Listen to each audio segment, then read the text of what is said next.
এই ৰাতিপুৱাই শুই উঠি কামত লাগি গ'লোঁ। কামত মানে মই গম পাইছে কিখিনি দেখাই আছোঁ। সেই কামখিনিত লাগি মেলি অলপমান খাই বৈ মেলি স্কুললৈ ৰেডি হৈ ওলাই দিলোঁ। ওলাই মেলি খোজকাঢ়ি যাওঁতে যেতিয়া ইমানেই গৰম, মাথা গৰম হৈ গৈছে। তাৰপৰা স্কুলত গৈ মেলি দেখিলোঁ এটা হামিয়াই আছে। তাক দেখি মেলি আকৌ মোৰো হামিয়াই ওলাই আছে। চাব দেই এয়া মোৰো হামিয়াই ওলাই আছে।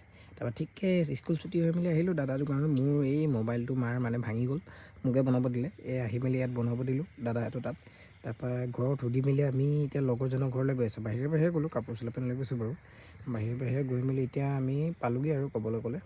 মানে অলপ ৰাস্তাটো বিৰাট ধুনীয়াতো, সেই অলপ ভিউখিনি দেখাই আছোঁ। বিৰাট ধুনীয়া আৰু ৰাস্তাটো। সেয়া অলপ প'ষ্ট দি মানে গৈ আছোঁ দুটাই মানে আমি 4জন গৈ আছোঁ। মই এইফালে গৈ আছোঁ, আকৌ বাকী দুটা এইফালে গৈ আছে। তাৰপৰা সেই আহি মেলি গোটেইকেইটা বহি আছোঁ। আহি মেলি লগালগ তামোল পূৰা বহাই ল'লে আৰু মুখত। প'ষ্ট চক কেনেকুৱা। আৰু এইফালে এজন বহি আছে। আকৌ এই গাঁৱলীয়া দৃশ্য চক কি মজা। তাৰপৰা ৰাতি হ'ল ইমানে। Good night, bye bye, Tata.